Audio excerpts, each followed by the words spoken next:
களத்தில் இல்லாதவங்கன்னு யார சொல்றாரு? களத்துக்கே சம்பந்தம் இல்லாதவங்கன்னு யார சொல்றாரு? அது கோழை நாய்கள் களத்தை விட்டு ஓடிட்டான்னு சீமான் அடிச்ச அடி தூக்கம் இல்ல விஜய்க்கு.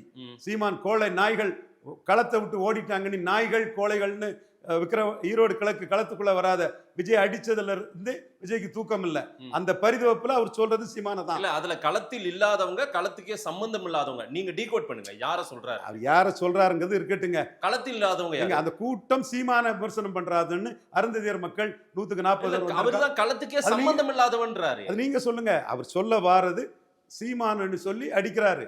அது களத்தை விட்டு கோழை நாய்கள் ஓடிட்டாங்கன்னு சீமான் சொன்ன நாள்ல இருந்து விஜய்க்கு தூக்கம் இல்ல, வர்ஜனாவுக்கு தூக்கம் இல்ல, ஜான் ஆரோக்கியசாமிக்கு தூக்கம் இல்ல. எப்படிடா பதில் சொல்லன்னு பரிதவிச்சவங்க இன்னைக்கு இதை சொல்றாங்க.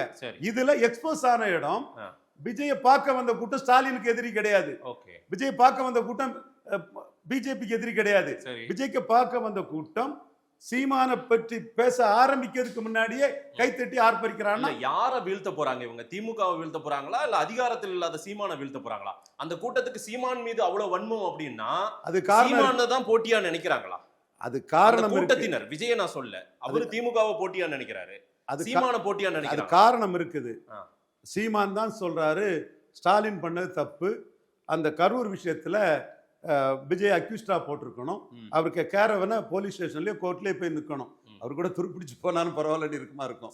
ஸோ ஸ்டாலின் என்ன சொல்றாரு, எந்த தலைவரும் தன் தொண்டர்கள் இறக்கதை விரும்ப மாட்டாங்கன்னு விஜய்க்கு சர்டிபிகேட் கொடுக்குறாரு. விஜய் எந்த தப்பும் பண்ணலைங்கிற ஒரு இதை ஸ்டாலின் கொடுக்குறாரு. அதை ஒரு மாதிரி ஒரு மேட்ச் பிக்சிங் மாதிரி அவர் கொண்டு போறாரு. சீமான் தான் நீ பண்ணது தப்பு, ஒன்னாலதான் இது பண்ணுது, 304A டிரைவர் அரெஸ்ட் பண்ண மாதிரி உன்னை ஏன் அரெஸ்ட் பண்ணலன்னு கேட்கிறாரு. ஒண்ணு. ரெண்டாவது பெரியார சொன்னதும் தம்பி நீ வலமும் போகாம இடமும் போகாம போனீங்கன்னா நடுப்புல போய் அடிபட்டு செத்து போவாங்கிறாரு. சரி. அப்ப எஸ்.ஏ. சந்திரசேகர் கூட ஐயா வருத்தப்பட்டாரு. நான் சொன்னேன் ஐயா உங்க மகனை சொல்லல, டிவிக்கே தான் சொல்றாரு தம்பிங்கிறத நானே விளக்கமா சொன்னேன். அடுத்து 2 சனியன்களை மாலையா போட்டுட்டு கொடுஞ்சனியை வந்து நிக்குதுன்னு விஜய் சனியன்னு சொல்றாரு.